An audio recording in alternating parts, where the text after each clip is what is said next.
Thank you for staying with us. And as I said before the break, Ethan brought someone very special with him to the Great Walk in Beijing, and I'd like you to welcome Jenna on the show. Jenna, thank you so much for being part of it. No problem, thank you.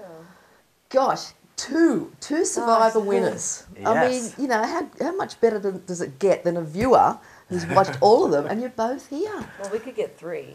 Oh, Yeah. okay, who else? But these are the best. Yeah, these are the best two. These are the only two you ever need to meet. So when did you two meet and how?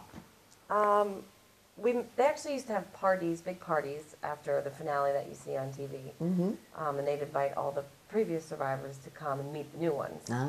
So that's kind of how we met, at my finale party, because he had been on the show before I was. I paved the way for her to make it, you know. Yeah. You hadn't known each other? No. Okay. No, I have obviously watched his season, but that's it. Did you think he was cute?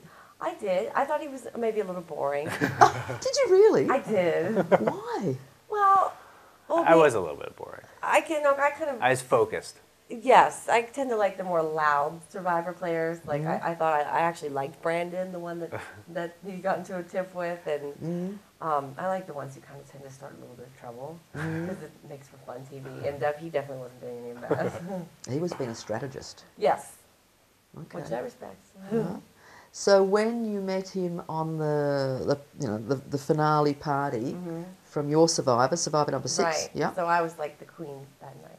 that's a nice way to put it. Yeah. Did you notice him? Actually, I did. Funny story. He actually came up to me and he's like, "Congratulations on winning," and he handed me a beer, and it was half empty. And I was like, "What a jerk!" And then the rest of the night, I don't think I talked to him. I was kind of just catching up with all the contestants from my season, because that's really the only time that your whole cast is ever going to be together again as a group, because you're forced to be together. So you really just spend a lot of time, you know, catching up with the rest of your cast members that you spent all that time. Okay. Had you watched her series? No. How come?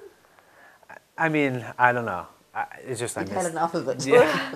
Sometimes, you know, you're a little bit. I don't watch all of them, but you know, I caught 1 or 2 episodes. But after we started dating, she sat me down and we had to watch all of them. No, I only had like 4 on tape, and I only made you watch each of them like 3 times. What do you think your strategy was that got you to the end so successfully? I think it was a lot of things. What? I know you wanted to say something. I could hear you breathing in my ear.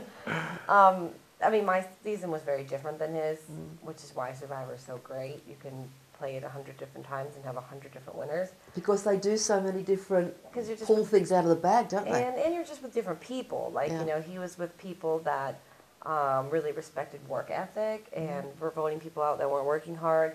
And my team was a group of strategists, and we didn't want the strong people around for fear of them beating us later. So it was very different, and you play with what you're given. You know, it's like chess. You don't really know your moves until you see the other person's. Yeah.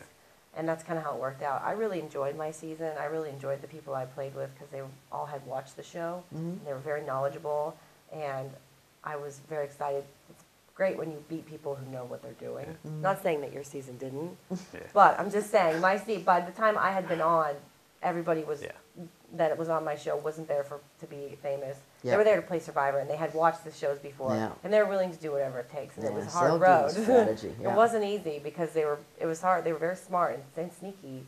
So, you know, it was a bunch of different things. I mean, I think it's a social game. Yeah. I kind of put myself in a group that tended to work out for me and was the majority until later in the game, and then I ended up winning the last 3 challenges that I needed to keep me alive. So I won 4 out of 8 individual challenges, and they couldn't get rid of me if they wanted. They wanted to get rid of me, but they couldn't. I didn't win that many challenges. I mean, my season was the first season of Boys versus Girls ever on reality TV in the U.S., so it had come down to me versus 3 boys, and they had told me they were going to vote me out because I was weak, and they kept me around because I was weak and I'm a woman, and they know they could get rid of me. They shouldn't have said that to you, should they? And so then I ended up winning the last 3 challenges, and I just voted all them out, and then that's it. That's story's over. Boys lose. Sorry. That's amazing. It really is amazing. So that added a whole different thing to it. Once playing Survivor is hard enough, but once you add a gender division, you know, you feel like you have a whole female all females relying on you to represent our gender, which is a lot of pressure. Not to mention all the other pressure you have. So. Because it's Outwit, Outlast, Outsurvive, is that Outplay. it? Outplay. Yeah. Outwit, Outlast, Outplay. Outplay. And it definitely encompasses all three of those things. They all play a huge part. And there's a little bit of luck involved. Yeah. Amazing. Yeah. Now we know what Ethan did with his money. Is it a rude question to ask what you did with yours? Yeah, I'm really nothing exciting. I bought my dad a car. I sent my my uncle and my cousin, who's now a Marine, he's in Iraq right now. I sent them to Italy. They had never been on a vacation since they've never been able to take off.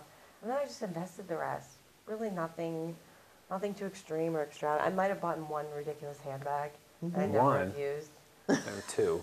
Maybe two, but nothing crazy. It's just, my dad kind of was like, I was only 21 when I won.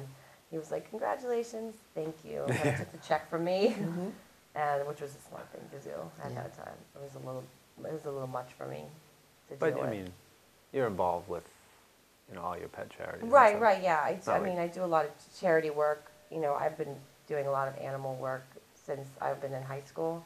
So being on the show gave me an opportunity to do more work. I've done a couple national anti-fur ads. One I made Ethan do. I've been working with the Humane Society.